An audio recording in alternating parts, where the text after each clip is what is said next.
Interior. Tanaka House. Decorated with Japanese art and furniture, the interior of the house transports us to the Far East. Frank looks around the room, taking in the familiar objects. His eyes linger on a gold-emblazoned katana sword hung over an ornamental urn on a Buddhist altar. As Frank looks at the sword, he thinks back to first time he saw it. Flashback. Exterior. Tanaka House. Day, clothes on sword, gleaming over the altar as it catches the late afternoon sun. Young Frank, age 13, peers through a side window.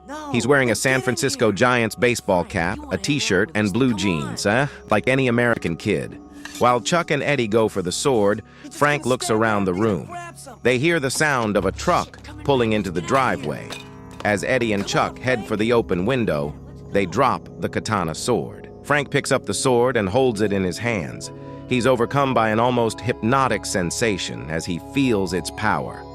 A noise at the front door startles him. Shingo Tanaka kicks the sword out of his hands. Senzo Tanaka, Shingo's 60-year-old father, enters the room and watches as his son repeatedly upends Frank. Shingo gives Frank one last dirty look, then leaves the room.